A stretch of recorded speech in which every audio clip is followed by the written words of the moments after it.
जय Jagannath cook with रश्मि रे आपण मानक बहुत बहुत स्वागत। आपण माने थरे कलरा को एमिति बनेकी देखंतु, देखिए खाया पई बहुत बढ़िया लागिवो आ बनेइबा तो बहुत सहज।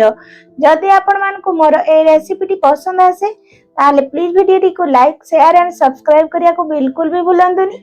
आ पाखरे थिबा बेल आइकन को क्लिक कर दियंतु, जा द्वारा मोर नुआ नुआ वीडियो रो नोटिफिकेशन आपनक पाखरे प्रथमे पहुंचीबो। चलंतु ताले रेसिपी स्टार्ट करिया।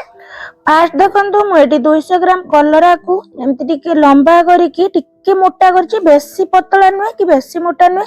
और कलरा मंजी टिके पाची जाइतिला किंतु कंचा कलरा रे याको बनेइबे।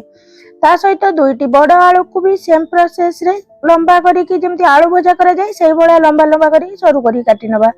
एबे हमें गुटे बेसन मसला प्रस्तुत करिया। तेणु गुटे ग्राइंडिंग जार रे गुटे चामच धला सोरिष बा आपण माने कला सोरिष भी नै परिबे। ता सहित हाफ चामच जीरा, दुईटी कंचा लंका देइछि आ 5-6 कला रसुण अल्प पानी देइ याको चिकन करके बाटी नबा। ए देखो हम पूरा चिकन करके बाटी नैछि। एबे चलंतु गैस रे कढ़ाई बसी देइ सेथिरे प्रथमे दे देबा गोटे चामच सोरिष तेल। एबे हमें कलरा को भाजी नबा। तेणु मु कटा कलरा को एडी दे दउछि। एबे हमें कलरा पई स्वाद अनुसार लूण देबा, किंतु कहि रखुछि एडी लूण टिके अधिक देबे जहा द्वारा कि कलरा पिता लागिबा कमी जाए बा कलरा कम पिता लागे। लूण टिके अधिक देले जे कोनोसी पिता जिनिस बनाउचंती सही भलिया टिके लूण अधिक करिवे। मु एडी हाफ चामच टू टिके अधिक लूण आ अल्प हळदी गुंड देई याकु गुळै नेली। आ याकु एई भलिया हाई फ्लेम रे 4 रु 5 मिनिट पर्यंत भाजी नबा।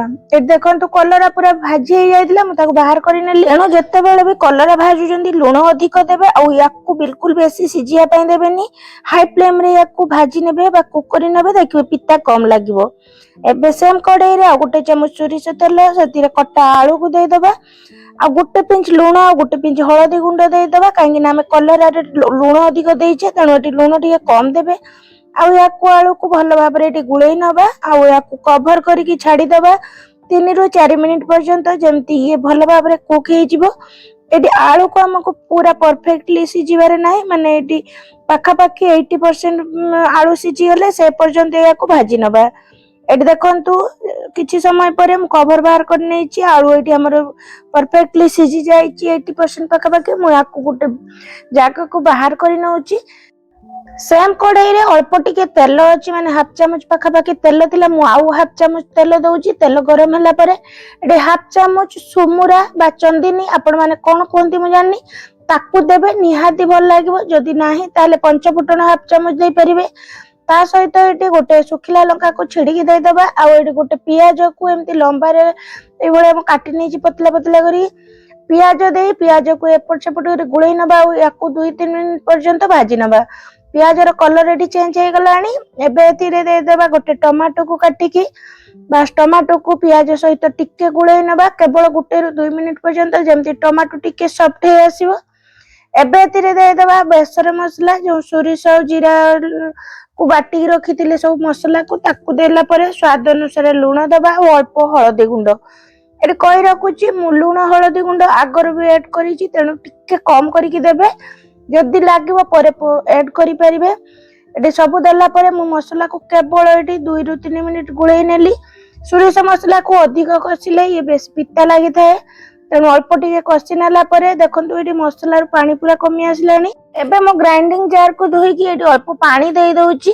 एटी हमको ए कलरा आलू चरचर ग्रेवी बनैबारे नाही, बास टिके जुकजुकिया बा लटपटिया टाइप रो रहइबो, माखा माखा टाइप रो। तेणु मु प्रथमे अल्प पानी देली, तापरे मते लागिला टिके कम पानी होला, तेणु आउ टिके पानी एटी मु आधा कप पाखा पाखी पानी ऐड करिछि। पानी देला परे मु आलू को दे देतिली आउ टिके फुटिला परे याको कवर करके 3-4 मिनिट पर्यंत याको मीडियम फ्लेम रे कुक होबा पई छाडी देबा।